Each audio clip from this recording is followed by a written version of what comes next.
AdieTalk Radio, connecting you to Africa. Your stories, your sound. Hello, our listeners all over the world. Welcome to Awareness 360 on AdieTalk Radio.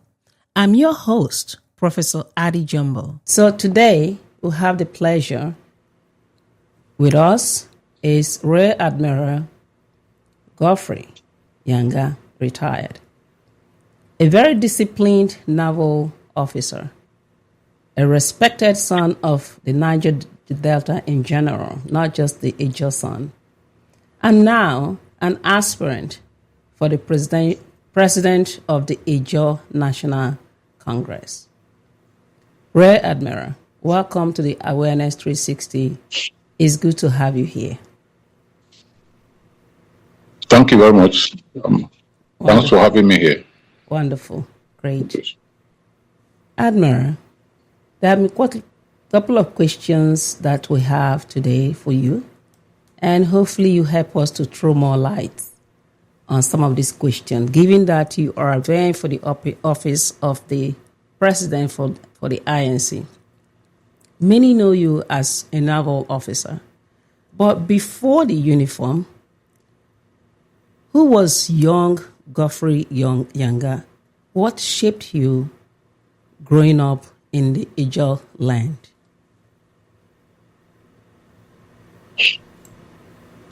Thank you very much. Growing up, thank God I have not just published my memoirs. It forms a very good introduction. I'm happy. I am once again Woyengidinikpete, in our dialect. Woyengidinikpete means God's mercy, or God have mercy on me. That was the name that my mother gave me after she lost. She had one miscarriage and then lost my immediate senior at infancy. So when I was conceived at the third pregnancy, she prayed to God to keep this one, have mercy on me and keep this one. That is the meaning of that name. Wow. Yes, and then with the going to school here and there, they now added the name Geoffrey. Wow. That's my recording in progress. Right. Wow. And Yanga actually was also not my father's real name. Oh, really? Yes, he was employed by the UAC, United Africa Company, that was the owner of our land those days, so to say, Owner in the name of trading, they owned our land. So they used to trade in palm oil. And palm oil was created in what they call pen that has become drum now for crude oil. Wow. It was called pen, and it was made of wood. So my father, according to his own story, was very good in the making of the pen for creating palm oil. So they sent him to Lagos. And by the way, I'm from Kolokma. My community is called Sabagria. Sabagria in Kolokma local government. Kolokma local government. Kolokma clan. So it's the northern part of Bayelsa State. I think one of the northernmost parts, local governments of Bayelsa State, with boundaries with I think Delta and Abia Imo. Anyway, he was good. So, though unschooled, they sent him for apprenticeship in making of those pens in Lagos, in their factory. Where he spent some time in Lagos and came back to the village. Those days, it was a rare privilege to leave the vicinity of the community. So when he came back from that training, of course, they had a base in Sabagria also, Okay. a base that they were assembling and creating the palm oil.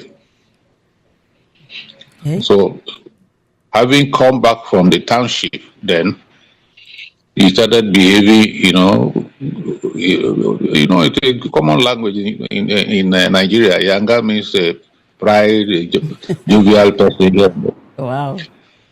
So he started behaving that way. People started calling him Yanga man, Yanga man. Yanga. Wonderful. Wow. That is. Yeah. That was how his original name. When I grew up, I decided to adopt the name instead of going back to his original name of Kuskam. Wow. Yes. That is because wonderful. as a child, if I called my father's name, nobody knew that was my father's name. I mean, the original name of Kuskame. So I decided to bear the name Yanga. Wow, that is an interesting story, really. Yes. That was how I did it. That's quite interesting. Growing up those days in the village it wasn't easy, and it was easy because that was the lifestyle. Yes. It wasn't peculiar to me. It was the general situation at that time. Wow. Nothing to write home. Wow. Everybody to the waterside to fish. Get some food I ate. That's it. That was how I grew up. That's wonderful. And then, yes. That is wonderful. Well, our viewers out there, just to set the stage a little bit, remember we do have our toll-free number, plus 1-800-655-0733 and plus 914-702-9436. And the way we're going to handle this, just to set the pace a little clear, we're going to go through the interview and you have an opportunity to ask questions at the end. So please continue to write your questions while the interview is going on. It's good to have you all. All right, going back to where we are, just to understand our Admiral personal journey and motivation. So you rose to the rank of Rear Admiral in the Nigerian Navy. That is no small achievement. That's not a joke. Now, the question is, what values from your Ijaw upbringing helped you succeed in such a structural national institution? Well, I wouldn't say values for now. Okay. The Nigerian Armed Forces, if you are talking about the growth, it's a different thing. But at the point of entry, the Nigerian Armed Forces is structured according to the Nigerian Constitution that emphasizes on quota system. Quota system means that the system recruits potential candidates across the states. In my own time, the Nigerian states were 12. In 1975, there were 12 states. It was 12-state structure, and the present-day Bayelsa State was part of Rivers State. And so 6 of us were recruited that year. 6 of us. Wow. But the recruitment, again, the micro recruitment, if I can say, is they take the best, you go for the exam, the NDA, the Nigerian Defense Academy exam, and then they take the best 6 from each state. Wow. At that time. Now, if I can say the impact of the journeys, maybe along the line, other questions will come. Okay. But in my growing up, I never left the village called Sabagria. Wow. First time I left was after I had written my West African School Certificate exam in a village called OD. Okay. Yes, so I grew up, like I said, my entire life and everything with my parents in the village, in the creeks. In those days, there was nothing like motorable road or electricity or whatever it is. There was nothing modern. Wow. Even going to school, I was going to school with boats. I mean, not powered boats, hand-pulled canoes. Wow. Yes. That and is the schools, interesting. The schools are also taxed. Yeah. We had no school. One interesting thing I can tell you is that when I was growing up, I started school in 1960. Now, at that time, there were no river states, but the entire river states and present-day Bayelsa state were under what we call the Eastern region of Nigeria, when there were 4 regions at the time I came up. So the Eastern region comprised, or part of the Eastern region was the river states. And the school calendar, the school curriculum was 8 years for the primary school. Primary school, not secondary school. Primary was 8 years. First step. 4 years for junior primary, 4 years for senior primary. Wow. And there were school fees. There were school fees to pay. The junior primary was 2 shillings per term. Wow. 6 shillings for the year. 6 shillings for the year. So for 4 years, my father was able to pay 6 shillings for the year. For the year. For both of them, 6 shillings, you can, even today, it's not too far away from the shilling and pound in Britain anyway. Britain, okay. All right. We'll definitely dive into a little more of that.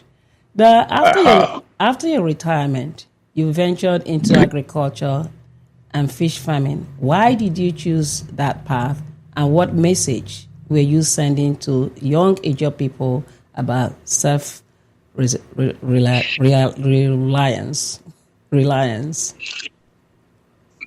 Well, it is just natural that your way of growing up, since I did not apply, I didn't have any other thing I could apply in terms of business while in the system, because all was service. The only thing I knew was the trades that I grew up with. Okay. At the grassroots, with the trades I grew up with. My parents were farmers and fishermen. My environment was all fishing and farming. Right.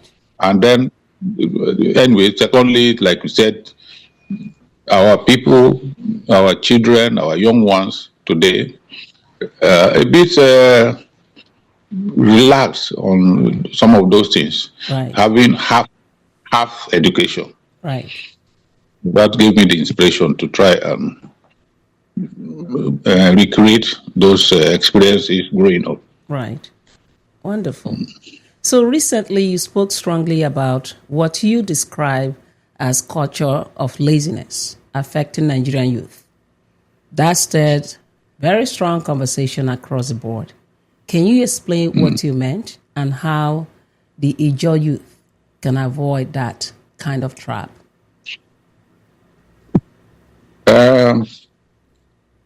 The factor of laziness has been introduced to the Ijaw young man, for 2 things. One, the oil money, crude oil money that has become a cost. The oil money, particularly the political class that have managed it in a way that everybody looks into that direction without knowing what it is for survival. You are carrying a suitcase or even 100 naira a day. Then somebody else is farming and he gets 50 naira a year. Which one is easier? Right. Right. So they will begin to struggle, and the space can't take everybody. That is what they don't understand. True. So I think that is. Then secondly, the culture of laziness. Part of it, from my own experience, is that we are going to school with the expectation that you get something doing, and in most cases, that something doing was a paid work, whether in the civil service, teaching, military, whatever, which was guaranteed at that time. Right. So by the time you are in the school, you start disengaging from your predominant occupation of fishing and farming. And when you graduate, you now get employment, you buy the fish, you buy the food. Today, you are in a school, you graduate, you have abandoned, and you have no future even in the education, the so-called education you are acquiring from the school. Okay. So most children are now caught in between. They have abandoned the traditional ways of survival. They can't get what they should get at the end of their schooling. Wonderful. They are in between, majority of them. Yes. Okay. All right. Okay. All right. So anyhow, we're going to take a short break. Let's take a moment to celebrate So that our is roots. part of the laziness culture as well. Okay. So we're going to take a short break to celebrate our roots and reflect on the struggle of the Ijaw people with our own brother music, Timaya, that performed the Mama. AdieTalk Radio, connecting you to Africa. So we are going into another segment. Again, let me just remind the listeners out there, this is the Awareness 360 on AdieTalk Radio. I'm Professor Adie Jumbo, and today we're speaking with Rear Admiral Geoffrey Yanga, an aspirant for president of the Ijaw National Congress. All right, Admiral, let's move forward. Another question that I have for you is, what do you think the INC is currently getting right? And where do you believe it needs stronger leadership? Very interesting question. To be very specific, where I believe INC is getting right is only in sustaining the symbol INC. That is my own assessment. Okay. That at least we have something called INC. But to begin to say this is a tangible something, for a long time you may also remember for some time, almost 5 years, INC itself, the organs of INC went comatose. So it took time, it took effort of people like me in what we called Ijaw Elders Forum in Lagos to resuscitate INC. Okay. In 2020. We started the process in 2019, and eventually the present ESCO came about 2020. So I can only say where they are getting right is that at least there is some symbolic signature of the Ijaw Nation. Okay. Yeah, the second part of it. Okay. Wonderful. So let me ask you, this is from your manifesto. There's a call Second for... part of the question. Oh, okay. I thought you were done. Go ahead. No, the second part, the second part, I didn't get. So Yeah. I missed the second part of your question. I have not responded to that. Okay, the second part says, where do you believe it needs stronger leadership?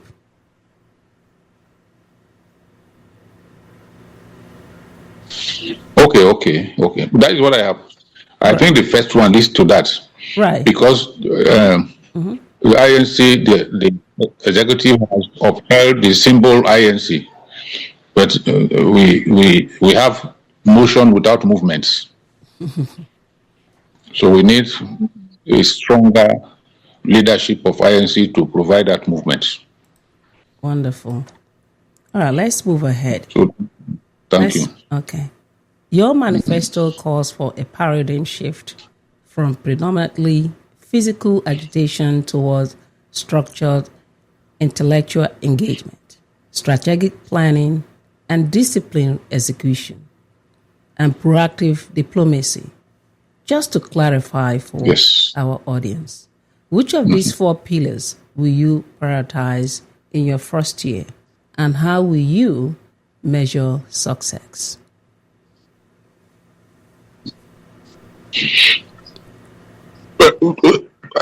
They are already prioritized.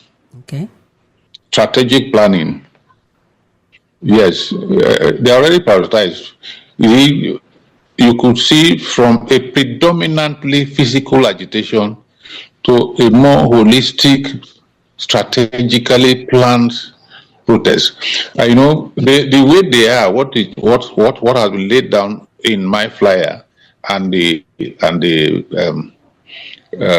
follow-up documents I'll be giving is the priority.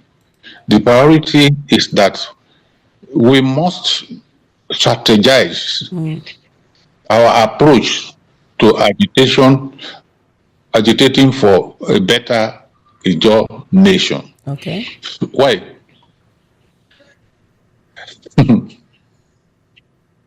Okay. The physical aspect of our agitation started 60 years ago. Sorry, 50 years ago. The physical aspect. There have been intellectual aspects of Ijaw Nation struggle. Okay. We know of isolated cases like King Jaja and King Koko and so on. They were not struggles for Ijaw Nation as a whole. And you know, we never had an Ijaw leadership that covered the entire Ijaw Nation. It has never been our tradition before. We didn't have a king. Wow. That you say this is king of Ijaw people. Never. No, it has never been. Anyway, along the line, we have come to realize that there is a serious deficit in unity. Right. Because of that factor. So, the actual physical agitation was done by Isaac Boro in 1966. Now, from that time on, let me give you something like a parable. You have a piece of land, you lease it to somebody, an entrepreneur. Okay. The man, the person now develops a water factory. You are abroad, so you might not know, you might not understand what I'm talking about too much. There's a water factory where it's producing bottled water. Okay. From the piece of land you lease him. The bottled water factory is working well. You are living in a mud house, just behind his fence. Then you get thirsty by the activities of his water factory. Your stream is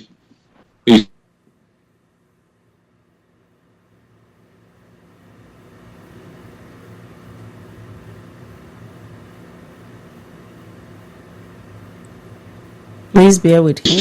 poisoned, Okay. for instance. Your stream is his activities. Then when you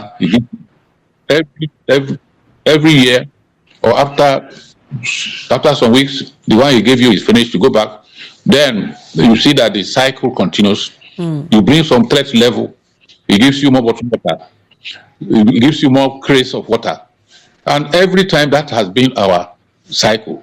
We have never sat down that as we're agitating, at what point do we now have, measurable quantities, measurable factors. Right. If we agitate to this level, we need to have this. We have never had that. But we just wake up and say it's our oil, it's our this, it's our that. I agree with that. It's your oil, but is it actually your oil? Right. We have not developed the capacity to even own the oil. We have not. Okay. All right. We'll definitely come to more of that. Let's go on. Yes. Yeah, let's go on. Yeah. Yes. Some people say Right. the INC has not been loud enough on national issues affecting the Niger Delta in general. Do you agree with that? Certainly, that is what I have said. That Okay. when you ask me about achievements or what they are doing right, rather, and I told you what they are doing right is just the fact of upholding that there is an organization called INC Right. that we can ride on. Right. That's all. Okay. All right. Okay. That's good answer. Just, checking.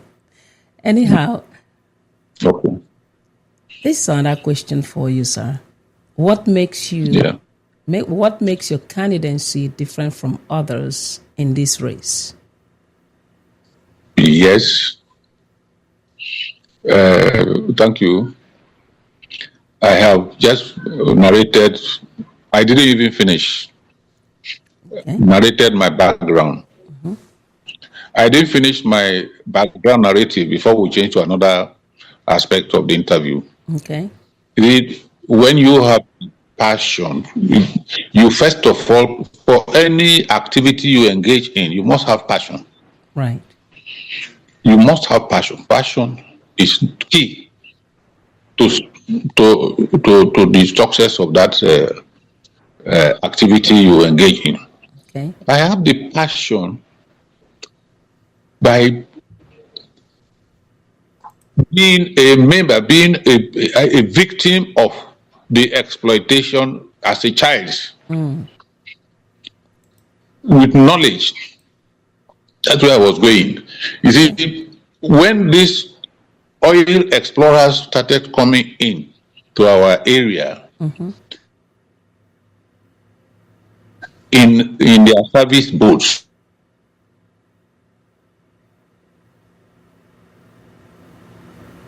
we didn't know. Okay. Our old, when they get to your community and they have cause to pass the night. Right. The community, my community, Sabagria, and in most communities, they pass the night. We are contributing money and food to entertain them.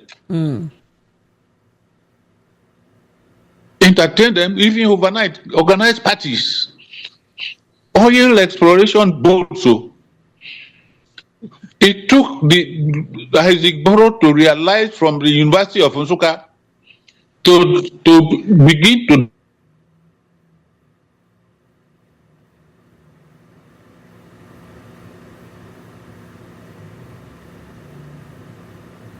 Sorry, listeners, he's having a little bit draw of our attention that is what we were spending for them.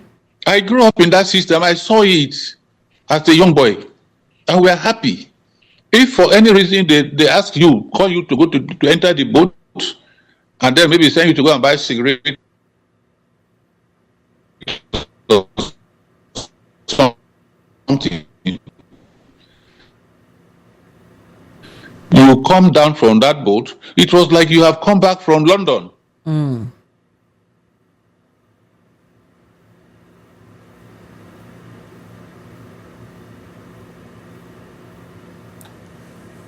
Okay, sir, your internet is giving us a little problem.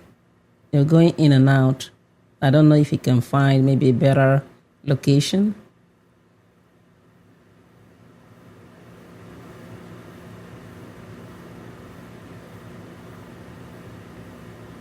All right, we're going to take a little break just to give him time to come back. All right, enjoy the music. Last time I thought it's going to be our brother Timaya, then Mama, but it wasn't. So I don't want to even name what I have right Hello. here. Yes. Okay, You're back. Okay, we're about to go on a break to give you time to come back because we ain't hearing anymore. Okay, go ahead, sir. Okay.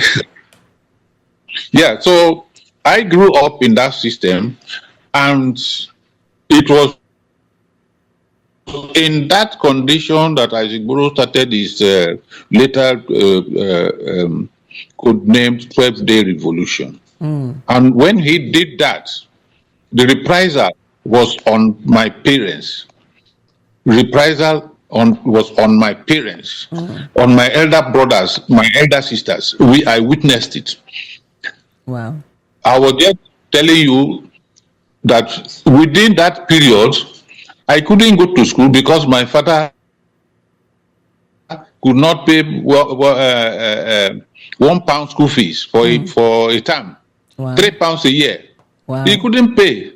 So Rear Admiral Yanga today dropped out of school for 4 years. Oh, wow.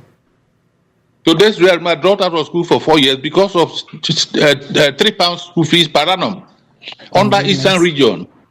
Yes. Under Eastern region. And it took the struggle of my predecessors, like Isaac Burrow and the rest of them, to create, for the federal government to create a river state whose governor became an Ijaw man, the first governor, Geoffrey, Commander Geoffrey at that time. I think so. Who declared free. We are going to come into that question. I still have that question on my list here. But Yes. What is driving me? Yes, I understand.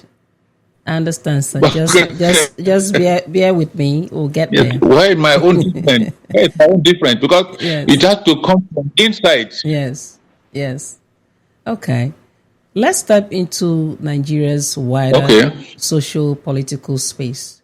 The country is facing serious concerns about governance. I'm with you. Okay. So that is the driving, spiritual driving force behind. Okay, sir. Mental health force. Okay, sir. All right, wonderful. So let's move ahead. Let's step into the Nigerians' wider socio-political space. Currently, the country is facing serious concerns about governance, reform, economic hardship, restructuring. Where does Ijaw Nation stand in all this? The Ijaw Nation has articulated a Bill of Rights that incorporates all of the challenges Nigeria is facing today, how to solve it. And we call it in a document called the Bill of Rights, the Ijaw position. Okay. And yes, that is what we'll go by. Okay. If we have to change, we will have to sit down and say, okay, let us adjust this. That's why we're talking about strategic planning. Okay. And approach, yes. Okay. So in the same token, there's a renewed debate around constitutional reform and true federalism in Nigeria. Do you believe restructuring is the path forward, and what specific demands should the Ijaw Nation push for? Restructuring is what we stand by. Restructuring, self-determination, resource control. That is the direction of the Ijaw people. We only need to work with, like I said, we have to redesign our approach. Okay. That's all. Okay. But the objectives remain the same. That there is renewed debate around constitutional reform and true federalism in Nigeria. Do you believe? I've answered. Oh, yeah, you've answered that. We moved on to the electoral credibility remains a national concern. We debate around electronic transmission and electoral transparency. How can INC ensure the Ijaw people voice is not sidelined, that they will be heard? Unfortunately, you asked a question about the effectiveness of the INC. Ijaw people have not taken to come to openly to say this is our position, but we have our representatives in the National Assembly. Okay. But that is what we are saying. We have talked about that we want to change the direction of the INC. Has INC of President come up to say in public to the nation that this is the position of the Ijaw people? to the best of my knowledge, the answer is no. Okay. And that is what we're looking for a paradigm shift in that leadership. Okay. Yes. Okay. I cannot now say this is the job position. Well, I'm not there. I'm not on the seat. Okay. If I am there, then I will galvanize the job people to say this is our position. That's fine. Yes. That's fine answer. Okay, so moving forward, if this internet will allow us, security coastal communities, privacy oil turf, privacy, militarization remains a very sensitive issues. Nigeria has been designated as a country of particular concern. And here, your manifesto proposes a 4-tier security alert system: white, green, yellow, and red. Can you please define this operationally? As a former naval officer, what practical solution can you offer?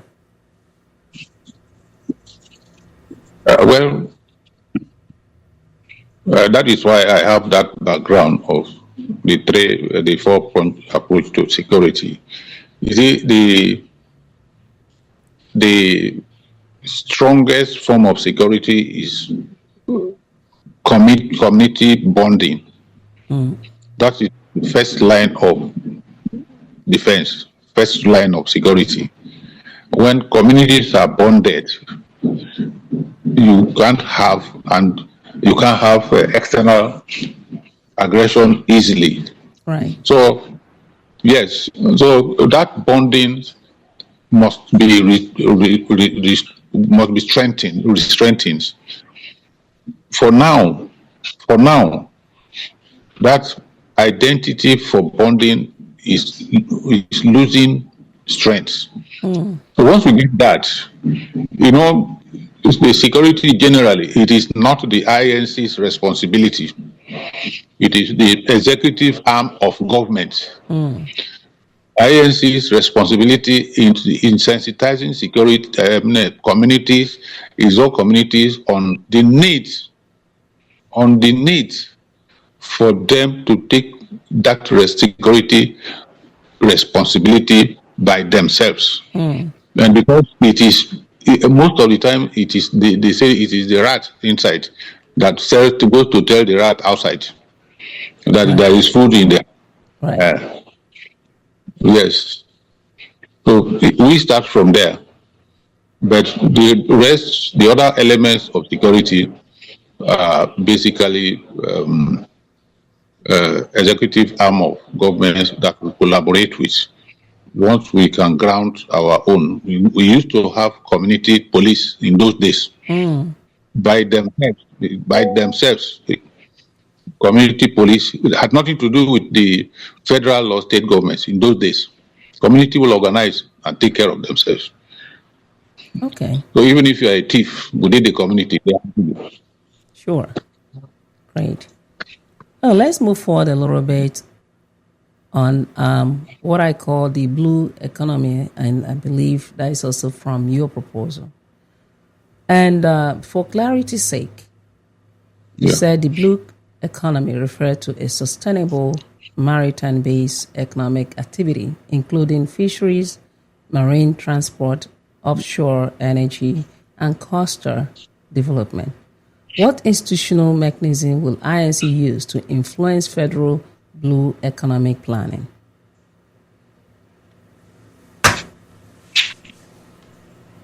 INC will engage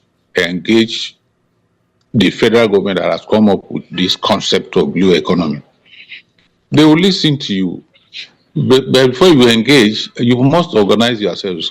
As I had said earlier. You see, Professor. Yes. Ijaw Nation, 80% of the coastline of Nigeria is on Ijaw territory. But as it is now, the Ijaw Nation is what we term sea blind. That is, wow. They are blind to the sea. Before you can engage somebody, engage a government or anybody, you must also have some confidence in knowledge-based planning. Go to the federal government and say, what will you contribute? So my vision in that direction is still the same thing. Develop our human capital in the maritime sector to participate in the blue economy. Engage the federal government and say, look, this is what we can do also in that area. If you don't have, and you're waiting for them, and then we may have some people as at now, but we don't know. Okay, while you're answering that, can you throw a little more light on what you mean by seed blind? That they're position in what is called seed blind. But what I call what? The seed blind. So the job people are positioned in what is called the seed blind. Sea blind. Mm-hmm. Okay. Just for us to understand a little more. Yes. Sea blindness means that you are ignorant about the economic potentials of the ocean or the sea. Okay. Yes, that is what exactly the word means. Okay. You can see that even there is not one seaport in 80% of this coastline of Nigeria that is in Ijaw land. Not one seaport is there. So if you are not interacting, and the seaport is the platform, is the means of interaction between the land and the ocean. So if there is no seaport, how do you interact with the sea? Right. You know what to even do. I mean, what to do at sea. Great. Well, it's good to understand that from. Okay, it's good to understand that from your perspective, what that means. And I'm glad that I asked that because I was struggling to really understand from what point that you were taking that to. Great. Well, let's move forward a little bit. Okay. On your manifesto. We don't know our manifesto. Okay. Okay. All right. So on your manifesto, you proposed an Ijaw National Amnesty University. What funding model support this proposal? Federal appropriation, endowment, diaspora trust, or private-public partnership? No. Please tell us.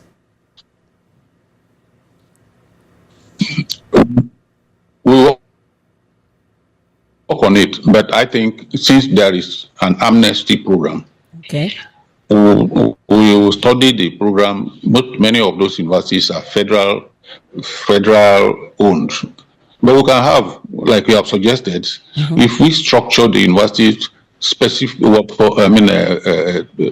with specific objectives on this. See, it's painful that a lot of our boys have been trained here and there, but how are they engaged? Right. How are they engaged? That is an issue also. So we need to come back home and look at some other areas that we can domesticate in our environment to engage them. Okay. So that is what I mean by that. But all I hear is engaging our youth, ensuring that, our proposal is firm and planned.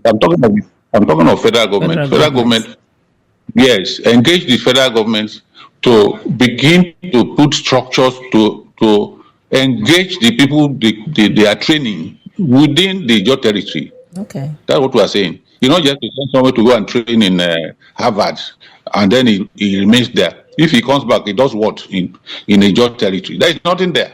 Right. Okay. All right. Wonderful question answer. Let's move on. Another of your manifesto point call for addressing the critical gaps in fields where Ijaws are underrepresented. Which specific sectors do you have in mind?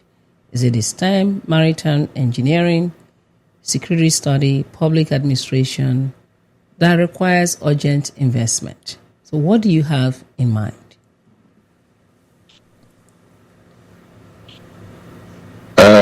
Earlier on, I said Nigerian system works on quota. I can tell you there are quota provisions at the federal level that are supposed to be for the Ijaw people. Nobody is making effort to study them. And then even if they know, whom do they tell that so position is vacant for the job people? We may not even know. Yes, we may not even know. So we must make efforts to say, okay, since it is quota federal character, the federal ministries and parastatals and agencies and so on, what quotas are supposed to come to the job people as the fourth largest tribe or ethnic group in Nigeria. Excuse me. Let me throw a little more light to this. You said they may not even know, but we do have representative in the government. The representatives, that is where, if we go back to what have they been doing right, well, if they have been doing right, then we will know. The INC is not a government. It is just a social organization for pressure to tell our people to do what is right. To tell our people who are there to do what is right. That is our work. That is basically our work. We cannot replace a government. But basically, it is my duty. Like I keep saying, as Igboro said, I am not doing this to defeat the federal force. I'm doing it to create awareness on how we feel about oppression. That's all. And we have generated enough awareness on that aspect. So what next? We must move forward by other means. But the challenges are still there, largely. Okay. Challenges are there. Okay. All right, wonderful. Well, we're going to take a little break. AdieTalk Radio, connecting you to Africa. So let's move on. We've talked about oil, environmental justice, youth unemployment, national politics. Let's push forward a little bit and reconnect with the spirit of the river and the spirit of our forefathers. Because our forefathers are looking and watching upon us. Let's move a little bit deeper into governance. Now, let me ask you, sir, how would you ensure transparency and accountability in INC operation if you're elected? Well, thank you very much. If it is INC operations, I've preached also, it is in the manifesto, the financial autonomy to some extent of INC, I put it there. And we said we must take our affairs into our own hands if we believe in our Ijaw Nation. And the best way to hold people accountable is by contributing to the system. If you don't have anything to offer, if you don't offer anything to the organization or to the system, then you can query the system. And that is why we are saying we must take possession of our destiny. And I've done it before twice. I've done it twice in this same struggle of the Ijaw Nation and Bayelsa State Creation Movement. Every clan, and by implication, everybody must contribute something to the running of the INC. So you can ask questions, what did you use my money for? Right. I think that is the way I believe we can, yes. But if donors are opaque and nobody knows what comes in, what goes out, then you can't hold anybody accountable. You cannot. I believe my own conviction, because I've done it, I did it in the Bayelsa State Creation Movement, and I did it All Ijaw Summit in 2020. 2019 we started. Yes.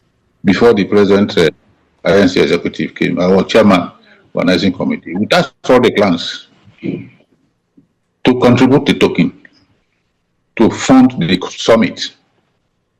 I will go down to a clan paying maybe like 50,000 or thereabout, or 500, whatever it is.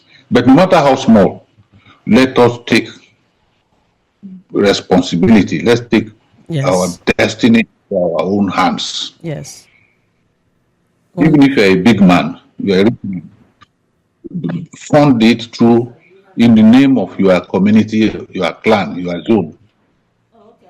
I'm doing it for my clan, for my zone, for Ijaw Nation. People will hold you accountable. I think that is the way that I have envisioned that aspect of it.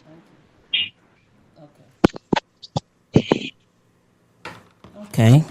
That's wonderful. All right. So moving forward, there are different Ijaw clans across several states, as you know, and very much aware of that, sir. Sometimes internal divisions weaken our voice and voices. How would you unify the Eastern, Western, and the Central Ijaw blocks? You know, in our own balance, in naval balance, they said the strength of the chain is the weakest link. So, even in what we call joint operations, the strength of the joint operation is the strongest point of the joint operation is the weakest point of that operation. That is, first you must be a professional in your own area before you can operate with. Right. We will not start looking at Ijaw as a whole first. Within the communities and the clans, do they appreciate themselves? Do they even know that they are, or do they even know there is an INC? I tell people, I spend at least 200 days in my village, in the time, at least 200 days in the village. Wow. I've never seen one simple anything called INC. Wow. I'm sure if we strengthen the base, I've never been invited, nobody has mentioned INC. Not until elections are coming that people are saying they are chairman of the clan executive. Never. I think I've never seen. Whereas that is where the strength is. So the strength of the Ijaw Nation is as strong as the strength of each clan. If I go to Kayama, Odi, my town, Sabagiria, ask somebody what is INC, they will be looking at me. So that is where the work starts from. Okay, sir. Yes, so once we are strong in our various communities and the clan, we will definitely be strong at the zonal and Ijaw Nation. What I am doing will be known to somebody in Okreka, and it will be known to somebody in Arobo, in the name of Ijaw. Okay. So that is the start point. Okay. All right. So, because of time, we're really running fast. The Ijaw diaspora contributes through remittances, advocacy, and international lobbying. Your manifesto proposes an Ijaw foreign policy. How do you plan to strengthen diaspora engagement structurally?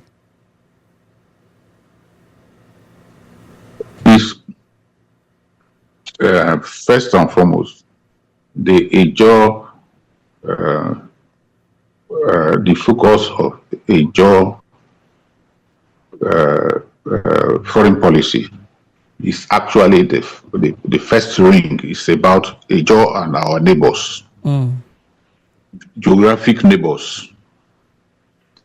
We are not looking straight away from diaspora. The level is we are in an environment where there are so many ethnic nationalities around us. And we must work with those ones in harmony, even in driving some of our desires within the system called Nigeria. So that is where the issue of foreign policy starts from. How we relate with our immediate ethnic nationalities around our Ijaw territory.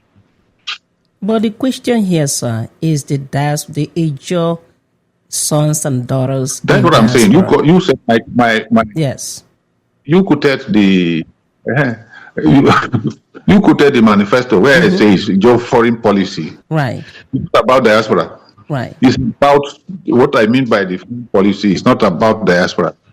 is about relating with our neighbors, contiguous neighbor. Neighbors around the territory of the Ijaw Nation.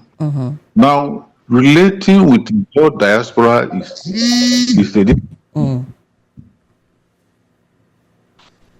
is a different level, and it is people like you that will give us a guide. Right. Definitely, we will get there. You give us a guide on how to relate with Ijaws, and I am very sure also that once we Okay. All right. All right, sir. We have a caller. hello, sorry. Yes, sorry. We have a caller on the phone. His name is Amopusnebo Stephen Bensto. He's calling from New Jersey, and he has a question for you. So go ahead, Amopusnebo. Okay. Yes, my dear brother, we have read your manifesto, and some of us want to know you more. I just want to ask this quick question. What policies, how will you stop, these influences on Ijaw people who are in our leadership, okay, who will not cave in to sell our fellow Ijaw brothers who are in politics, right, to defend the dignity and status of Ijaw. Because recent time we have seen, we have the INC, then in Rivers State, we have another set of people who call them Rivers Patriotic Front or whatever they call themselves. And they are singing the song of politicians that are detriment to the image of Ijaw people. How will you resist such things when it comes as president of INC? All right. Thank you. All right. Thank you for calling. He will answer it. Thank you. All right, sir. Okay. Can I respond to that? Yes, please go ahead. Yes. It's always the priority of our new INC. Why we have some of these observations you have is because a lot of our people are not grounded on the Ijaw Nation challenge. So they have been bought over. I just mentioned that 200 days at least for the past 10 years I've been in village. I stay in the village every year. I've never had. So there is no drive as at now to recreate Ijaw awareness in our Ijaw people. Those people that will now grow up to be political leaders, and they have no rules to follow. That is a task. You must know who you are to be able to know where you are and where you want to go. It is who you are. It took INC praise to those who initiated it, including myself, to begin to even create an awareness about Ijaw. Before INC in 1991, all of us, there was no central rallying points. There are no central rallying points. Now we have that rallying point. Some people were not even wanting to claim a job before. We have seen it. But now everybody is coming. It won't be too sudden, but it will work. It is because the people who now work against the Ijaw people, Ijaw Nation, are not aware of their roots. Okay. So if we address this issue of reawakening the awareness and rules of Ijaw people, Right. they won't behave the way they behave outside. Okay. All right. So even in what we call joint operations, the strength of the joint operation is the strongest point of the joint operation is the weakest point of that operation. That is, first you must be a professional in your own area before you can operate with it. Right. We will not start looking at Ijaw as a whole first. Within the communities and the clans, do they appreciate themselves? Do they even know that they are, or do they even know there is an INC? I tell people, I spend at least 200 days in my village, in the time, at least 200 days in the village. Wow. I've never seen one simple anything called INC. Wow. I'm sure if we strengthen the base, I've never been invited, nobody has mentioned INC. Not until elections are coming that people are saying they are chairman of the clan executive. Never. I think I've never seen. Whereas that is where the strength is.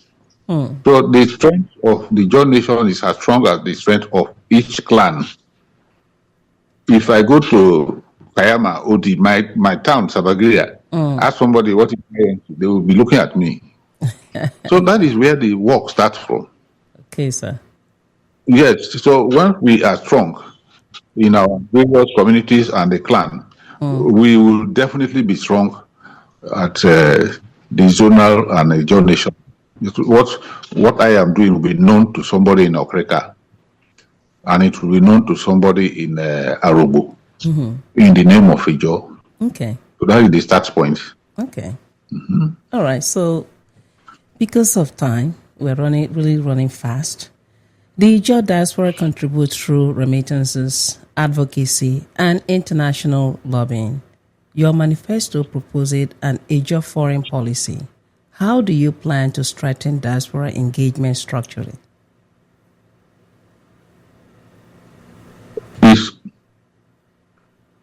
First and foremost, the Ijaw, the focus of Ijaw foreign policy is actually the first ring is about Ijaw and our neighbors, geographic neighbors. We are not looking straight away from diaspora. The level is we are in an environment where there are so many ethnic nationalities around us.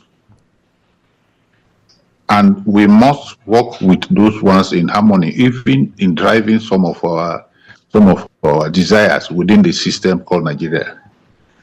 So that is where the issue of foreign policy starts from. How we relate with our immediate ethnic nationalities around our Ijaw territory. But the question here, sir, is the Ijaw sons and daughters. That's what I'm saying. You said my yes. You quoted the you quoted the manifesto where it says Ijaw foreign policy. Right. It's about diaspora. Right. It's about what I mean by the foreign policy. It's not about diaspora. It's about relating with our neighbors, contiguous neighbors around the territory of the Ijaw Nation. Now, relating with your diaspora it's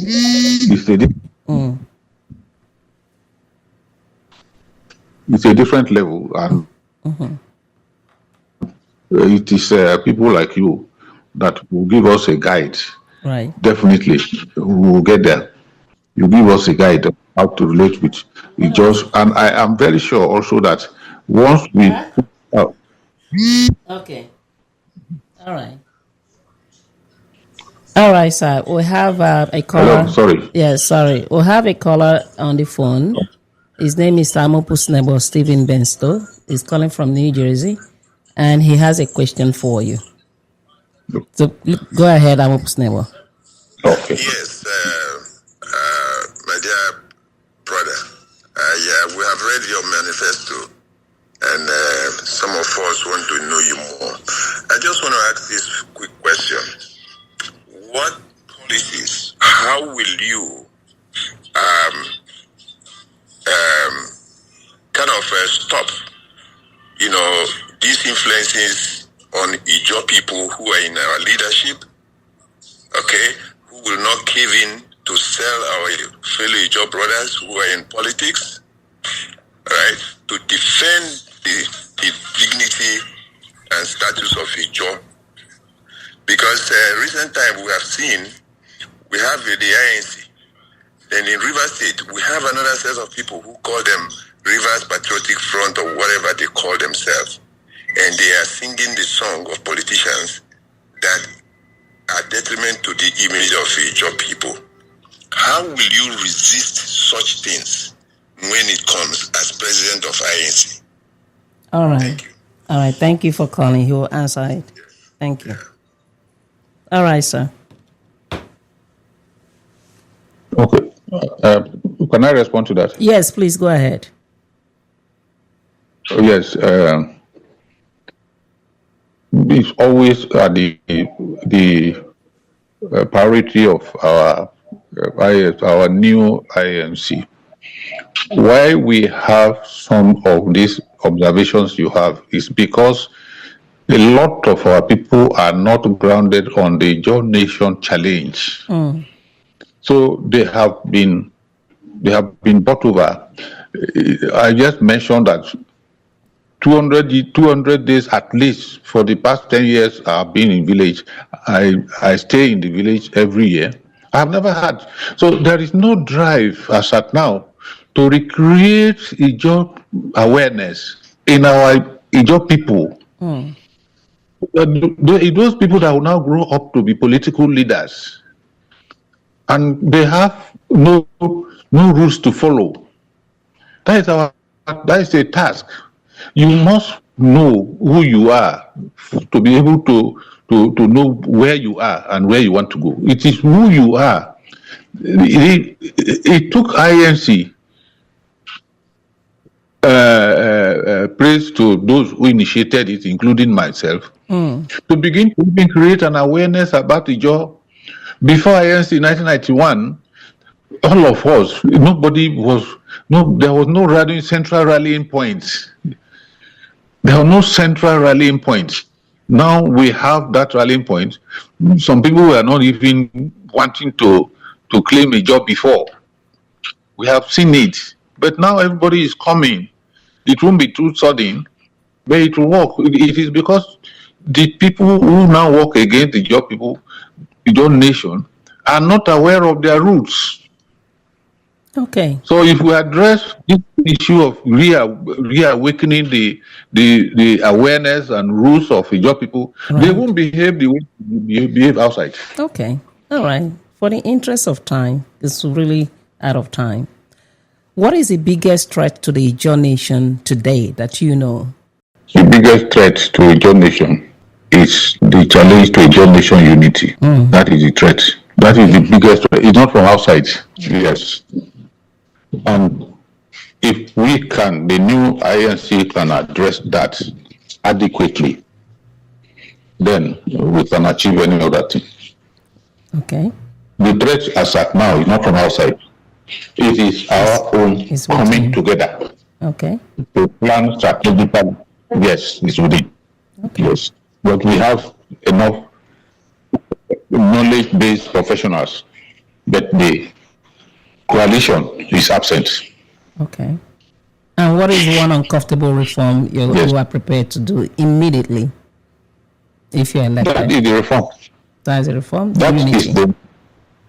Yes. That reform. If you achieve that, anyway, if you achieve that, it is going to be, if you call it uncomfortable, I don't think so, because some people have already mindset on something else.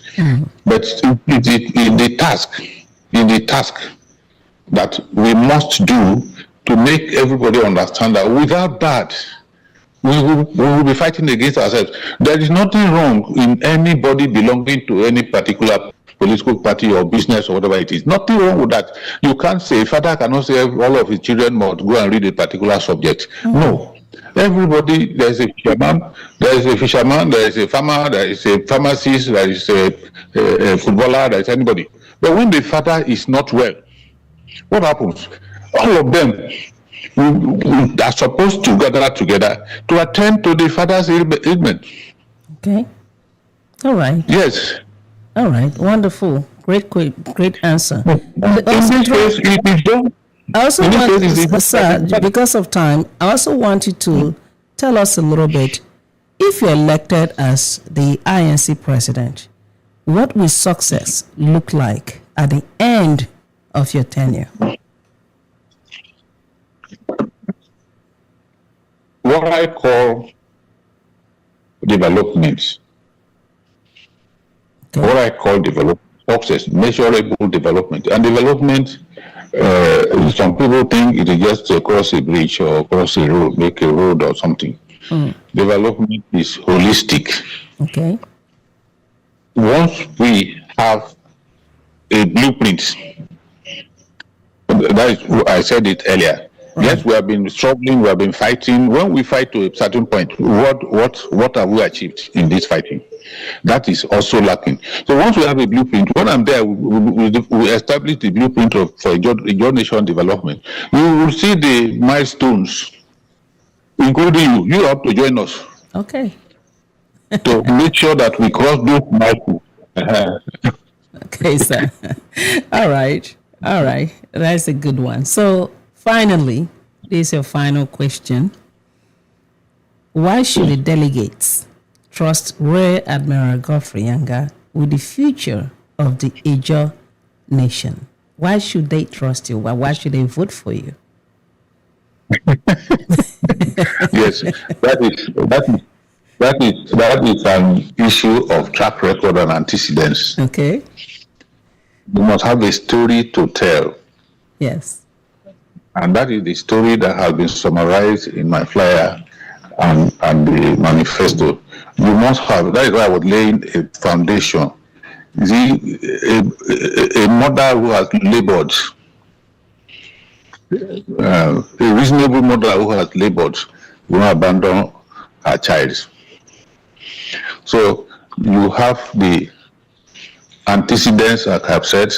I have been with INC as a serving military officer against military ethics and code of conduct. Okay. So, yes. Okay.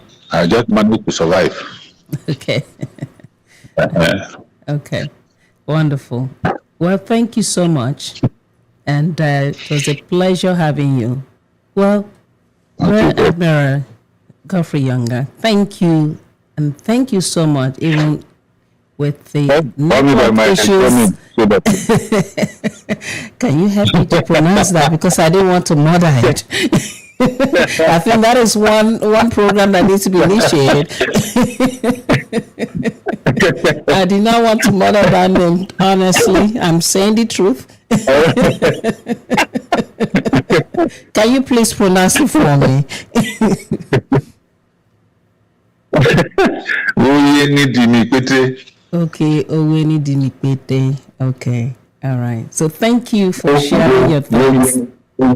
Okay, Woyengidinikpete. Okay, Woyengidinikpete. Okay. Well, thank you, sir, for sharing your thoughts and your convictions and your vision with us today.